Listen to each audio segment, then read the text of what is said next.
Good evening, Mutton Easters, and welcome to Reading. What am I doing in Reading, you might ask? Every so often, I get reports of a culinary gem. I love my Asian food. It's hard to get authentic stuff, but thankfully places with a large Chinese student population provide a very big demand for authentic Chinese food.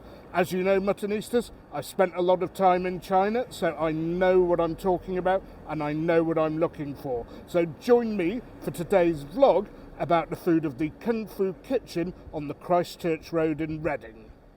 Okay, a bit of background here. Some English friends told me about this place, and I happen to be in Reading for other reasons at the moment. But I was also told that hardly any what you would call white British people come here to eat, which is a pity. So the menu actually looks like half the menu of a cafe, you know, with full English breakfasts and lattes and stuff like that, and half very interesting Sichuan food.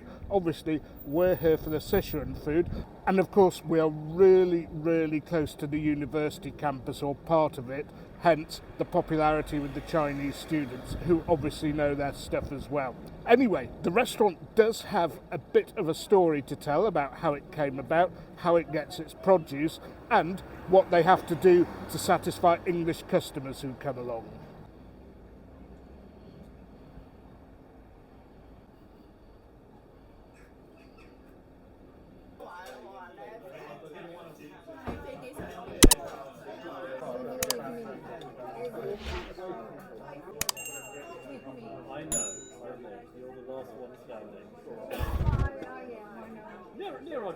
As you can see, Mutton Easters, no shortage of available alcohol here, some craft beers as well, and a decent wine list. I myself am just going to stick to water tonight. Okay, maybe I'll be having my arm twisted to have one beer, but that'll be it for me. Out of interest, I am filming on a Sunday evening and the restaurant is pretty busy. It is a bank holiday Sunday though, so that might be a little bit exceptional. But contrary to what I was led to believe, a lot of white British people here eating. That's a good sign if this style of food's catching on. Right, Mutton Easters, the interview with the owner will come later, but some little nibbles have arrived. And don't be put off by the first dish because it does look a bit sweet and sour.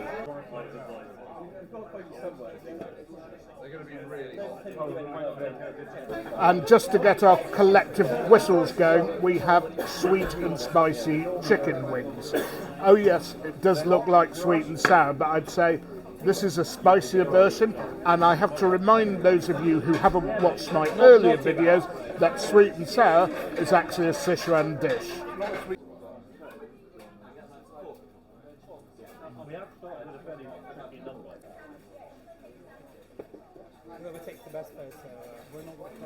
Okay, Mutton Easters, appetizer number 2, and we have actually, in the normal traditional Sichuan or Chinese fashion, ordered some cold starters, but the owner did suggest we nibble on these because we're all very hungry.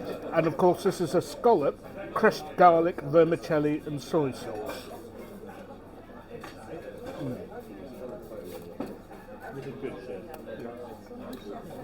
Yep, deliciously fresh and tender scallop. Tons and tons of garlic, which is the way the Chinese like to prepare them. Very much a Cantonese style of preparing them actually, rather than Sichuanese, but it was pretty tasty. Personally, I do prefer them without the vermicelli because it gives me more room to eat the meaty and seafoody stuff a bit later. Is Adrian on as well?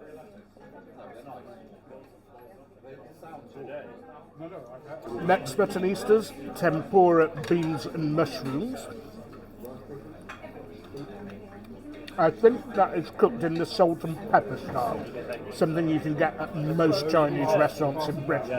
Anyway, this is very thirsty work, and I'm going to renege on my previous pledge not to drink and order myself some sort of craft ale.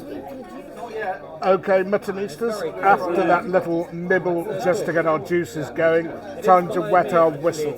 We've gone for the double-barreled, double-hopped hazy IPA, 5.2%. I read your stuff, I was like, wow, that's his... That's light, hoppy, refreshing, and unlike most hazies, it's not particularly sweet. So I'm looking forward to see how well this goes with the food. Okay, time to get down to business in earnest. The dishes are flying out, and we've been given a bonus free dish that we didn't even order here. A cold Chinese seaweed dish. I can see the soy, I can see the sesame seeds, I can see the coriander. Not sure what else is in it though. And one of my favourites, shuiju roe, I think it is, which translates as water-boiled pork. So let's give that seaweed a whirl. Surprisingly crunchy actually. I suspect there's a little bit of celery in there, so I'm going to be careful, but it is quite a nice cold dish to get us going. Garlic, soya, sesame, I think a hint of ginger, but not a spicy one.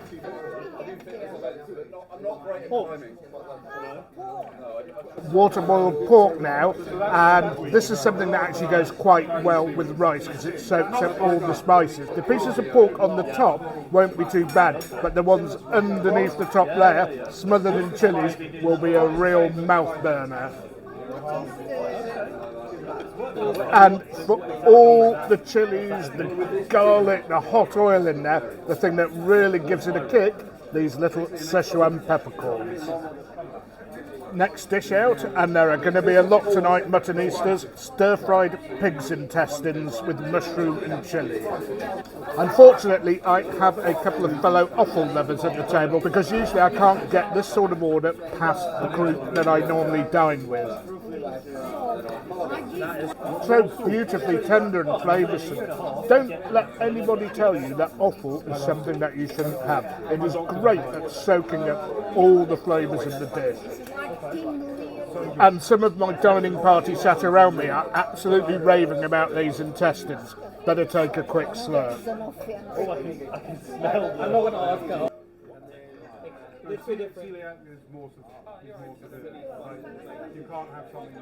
Right, Mutton Easters, a sweet and sour fish. We have a celiac allergic diner with us, so this dish has been created for her. I'm just going to tax it very lightly on the way over. And this sweet and sour sauce does look like a proper Sichuan one. It's not got a bag of Tate and Lyle in, I'm sure, and there has to be a strong emphasis on the sour.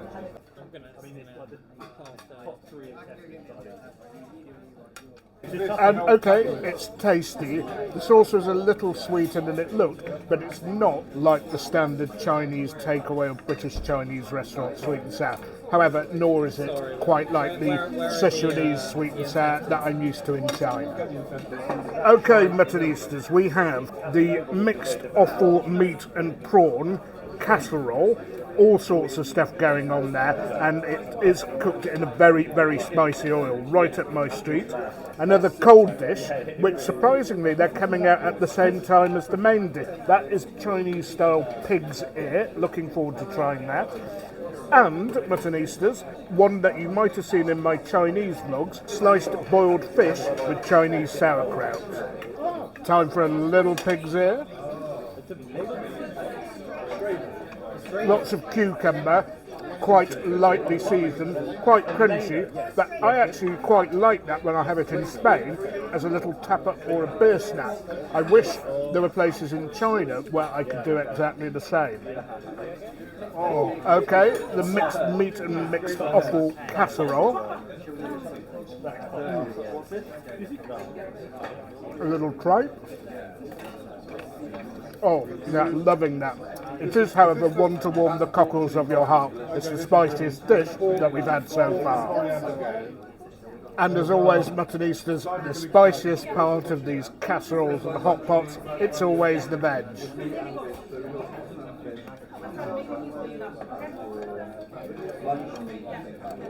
That was a struggle, but it's right on the menu. It's spicier than the meat itself. Pork with chilies and coriander. Something I think I've seen in China, but I can't remember offhand having had it, but I'm pretty sure I have. I've had this shredded Sichuan pork dish called Yuzhang Rosa, or fish fragrant pork slices. It seems to be of the same consistency, but with a different sauce. Let's call that a slightly spicy Sichuan pork stir fry. There are some pretty vicious chilies in there, but you can avoid them if you want. But why would you? And we're getting a bit of a dab on here, Mutton Easter's. Time for a quick slurp. And now time for that fish with Chinese sauerkraut. Something I love when I have it in China. I've had it a couple of times over here, but let's see whether it's up to standard. Okay, here we go. It comes with vermicelli. Tried to take a small portion so as not to damage my shirt any further. What beautiful flavours there. Okay, it's not as good as in China, but it's not far off. And about as good as I've had in the UK. The fish is tender, boneless. The dish is full of that pickled cabbage or sauerkraut. And the real flavours, actually, it's in the vermicelli because you get a melange of the fishy flavours, the pickled soup, and of course the actual bits of pickled cabbage.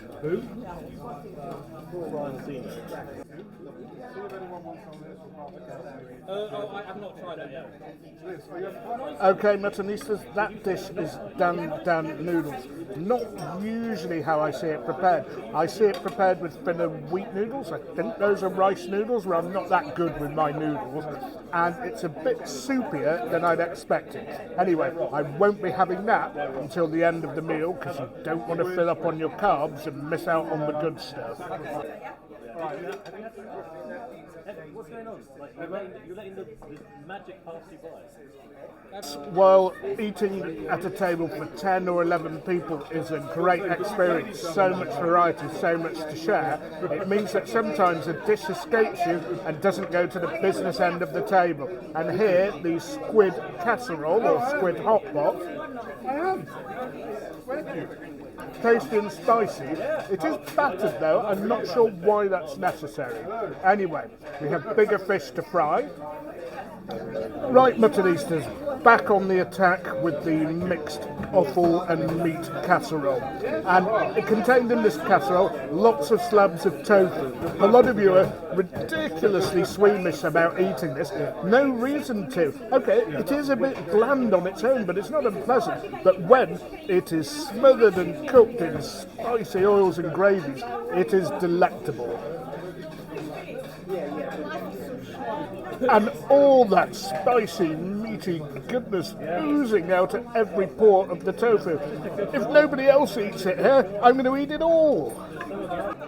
It looks 10, 9.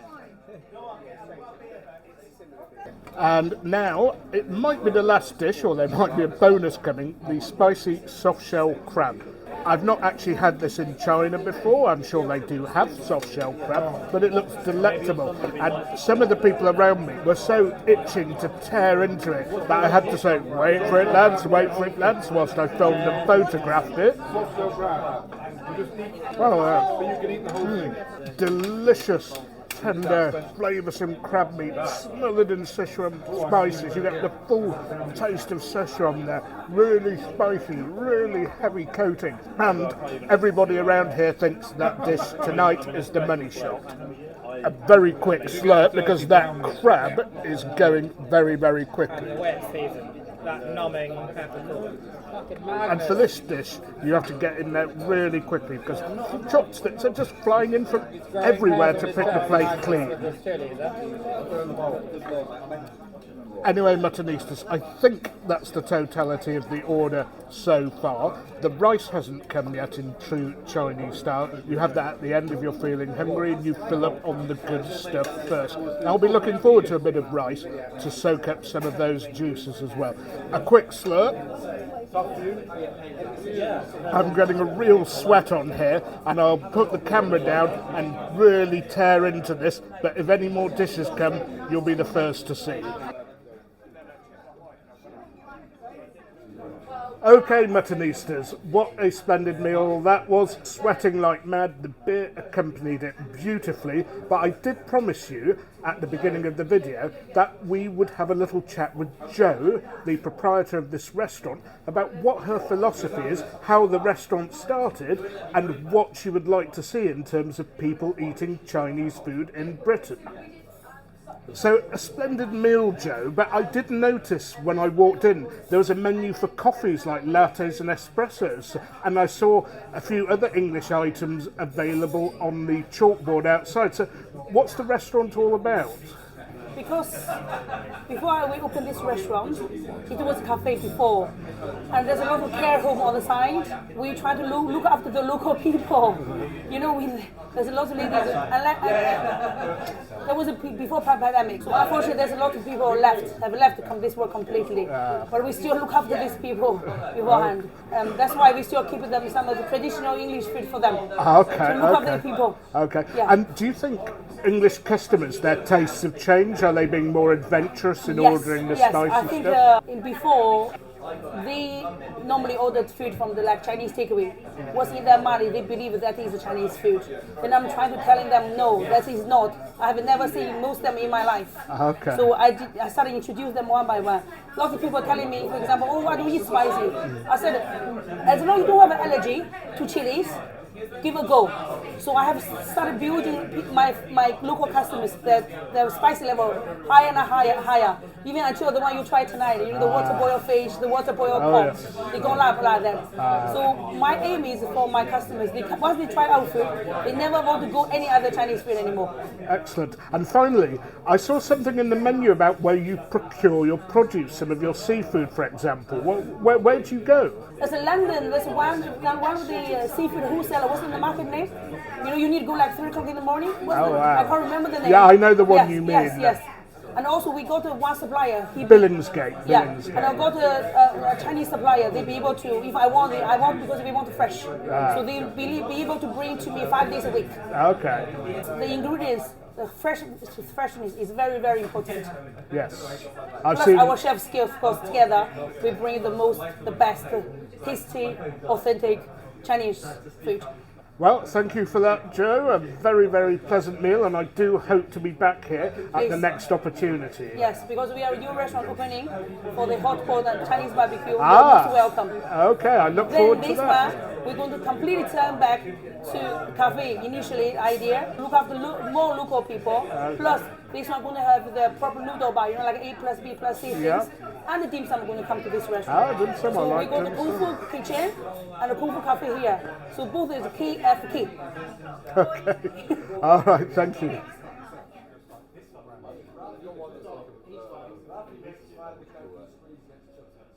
And one salient point from that interview is that I, like many British diners who are interested in discovering world food, will keep coming back to restaurants like this. I don't want to go to places with sweet and sour, lemon chicken, orange beef, egg fried rice and Bob's your uncle. That is not my idea of a Chinese restaurant. It's a Chinglish restaurant. I know a lot of you out there like it, but I'd encourage you to change your habits. It is worth it. And as always, Muttonistas, I'm going to have to love you and leave you from the Kung Fu Kitchen in Reading. Please remember to keep liking my videos, get them up the algorithm. Please share them, tell your friends about them. Keep subscribing as well and hit that bell button so you'll know exactly when my next video comes out. But most importantly, Muttonistas, don't forget, you can't beat a bit of mutton.